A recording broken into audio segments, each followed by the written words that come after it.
First అయితే మనం news పేపర్ని ఇలా చిన్న చిన్న పీసెస్ కింద కట్ చేసుకుని పెట్టుకోవాలి. ఇప్పుడు మనం సెలెక్ట్ చేసుకున్న బాటిల్ అయితే తీసేసి దాని మీద ప్లాస్టిక్ కవర్ ఉంటుంది కదా, సో దాన్ని అయితే రిమూవ్ చేసేయాలి. అది రిమూవ్ చేసేసిన తర్వాత పైన వచ్చేసి మనకి ఎక్కడి వరకు కావాలనుకుంటున్నామో అక్కడ వరకు అయితే మార్క్ చేసేసుకుని మిగిలిందంతా కూడా మనం కట్ చేసేయాలి. ఇప్పుడు వచ్చేసి నేను పై వైపు క్యాప్ పెట్టుకుంటాం కదా, ఆ విధంగా అయితే కొద్దిగా కట్ చేసేసాను. సో ఇప్పుడు కొద్దిగా మీరు గమ్ అయితే తీసుకుని అందులో కొంచెం వాటర్ వేసి మిక్స్ చేసేసుకోవాలి. అలా మిక్స్ చేసుకున్న తర్వాత మనకి ఇందాక ఆల్రెడీ కట్ చేసుకుని పెట్టుకున్న పేపర్ పీసెస్ అయితే ఉన్నాయి కదా, వాటిని తీసుకుని అందులో డిప్ చేసేసి అంటే గమ్ అంతా ఒకవైపు అంటుకునేలాగా పెట్టుకుని ఇలా బాటిల్కి అయితే అతికించుకోవాలి. ఇలా మొత్తం బాటిల్ అంతా కూడా ఈ పేపర్ ముక్కలతో అయితే కవర్ చేసేయాలి. అంటే మనకి మొత్తం ప్లాస్టిక్ ఎక్కడ కనిపించకుండా మొత్తం కూడా పేపర్తో కవర్ అయిపోవాలి.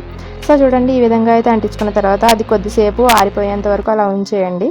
ఆరిన తర్వాత అయితే నేను ఇక్కడ వైట్ సిమెంట్ అలాగే వాటర్ మిక్స్ చేశాను. సో ఆ మిశ్రమాన్ని అయితే నేను ఇక్కడ ఈ విధంగా బ్రష్ తీసుకుని అప్లై చేసుకుంటున్నాను.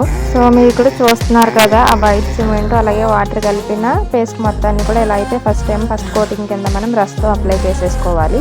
ఇది కొద్దిగా అయితే ఆరనివ్వండి. ఇలా ఆరనిచ్చిన తర్వాత సేమ్ మళ్ళీ వైట్ సిమెంట్ అలాగే వాటర్ ఇందాక చేసినంత పలుచగా కాకుండా కొంచెం గట్టిగా కలుపుకొని మళ్ళీ దాని మీద ఆ బాటిల్ మీద సెకండ్ కోటింగ్ అయితే అప్లై చేయాలి. సో మీరు ఇక్కడ చూస్తున్నారు కదా ఏ విధంగా అయితే అప్లై చేస్తున్నానో, అలాగే ఇది కూడా ఆరిపోయేంత వరకు పక్కన అయితే పెట్టేసుకోవాలి. ఇప్పుడు మనం సెకండ్ కోటింగ్ కూడా వేసేసిన తర్వాత మినిమం 8 hours అయినా దాన్ని అలాగా ఆరబెట్టేసేయండి.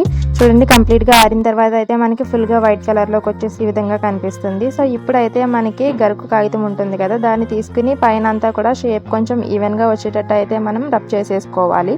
అంటే కొద్దిగా నైస్గా వచ్చే వరకు కూడా మనం రబ్ చేసేసుకుంటే సరిపోతుంది. అలా చేసుకున్న తర్వాత మొత్తం ఇంకా పౌడర్ ఏమన్నా ఉంటే దులిపేసుకుని దాని మీద ఇలా అయితే మీకు కావాల్సిన కలర్ అయితే అప్లై చేసేసుకోండి. ఇప్పుడు ఇక్కడ నేను మీకు దారాన్ని చూపిస్తున్నాను కదా, ఆ దారాన్ని ఇలా ఫింగర్స్కి ఈ విధంగా అయితే చుట్టుకుని ఇంత ఉండలాగా వచ్చే వరకు చుట్టుకుని చివరైతే ముడి వేసేసుకోండి. ముడి వేసుకున్న తర్వాత దాన్ని కొంచెం చేత్తో ఇలా అడ్జస్ట్ చేసుకుంటే అది మనకు ఒక డిజైన్ లాగా అయితే కనిపిస్తుంది. సో ఇప్పుడు దీన్ని తీసుకెళ్ళి మనం కొద్దిగా అక్రిలిక్ పెయింట్ అనేది ప్లేట్లో వేసుకుని మొత్తం స్ప్రెడ్ చేసుకున్న తర్వాత దాని మీద ఈ దారంతో మనం ఏదైతే చేసుకున్నామో దాన్ని డిప్ చేసి మన బాటిల్ మీద కనుక ప్రింట్ వేసుకున్నామంటే చూడండి చాలా సూపర్గా మనకి డిజైన్ అయితే వచ్చేస్తుంది కదా. సో ఈ విధంగా మనకి కావాల్సిన డిజైన్స్ అనేవి వేసుకోవచ్చు. ఫస్ట్ అయితే నేను మొత్తం ఎల్లో కలర్ అనేది మొత్తం బాటిల్ అంతా కూడా అక్కడక్కడ ప్రింట్ చేసేస్తున్నాను. ఇది అయిపోయిన తర్వాత మళ్ళీ గ్రీన్ కలర్ అయితే తీసుకుని మధ్యలో ఎల్లోకి మధ్యలో గ్యాప్స్ అయితే ఉన్నాయి కదా, అక్కడైతే గ్రీన్ కలర్ అనేది ప్రింట్ చేస్తున్నాను. సో చూడండి, ఈ విధంగా మనకి గ్యాప్స్ అనేవి ఎక్కడెక్కడ ఉన్నాయో చూసుకుంటూ అవన్నీ ఫిల్ చేసేసుకోవాలి.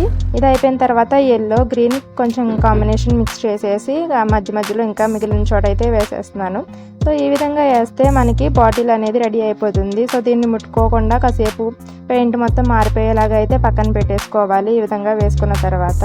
సో మీకు మొత్తం అయిపోయిన తర్వాత లుక్ అయితే ఇలా ఉంటుంది ఫ్రెండ్స్. చూడండి, మనకి డిజైన్ అనేది దానిపైన చాలా బాగా వచ్చింది కదా ప్రింటింగ్. సో మీకు కూడా నచ్చినట్లయితే ఈ వీడియో తప్పకుండా ట్రై చేయండి. బాటిల్ని ఇలా పడేయకుండా మనకి నచ్చినట్టుగా రీయూజ్ చేసుకుంటే చాలా బాగుంటుంది. ఇప్పుడైతే మనకి అందమైన పాట్ అయితే తయారైపోయింది కదా, అంటే మనకి ఫ్లవర్ వేజ్ లాగా దీంట్లో మనకి కావాల్సిన ఫ్లవర్స్ పెట్టుకుంటే లుక్ అయితే ఈ విధంగా ఉంటుంది. మళ్ళీ ఇంకో కొత్త వీడియోతో మీ ముందుకు వస్తాను ఫ్రెండ్స్. అప్పటి వరకు take care, keep watching and by by.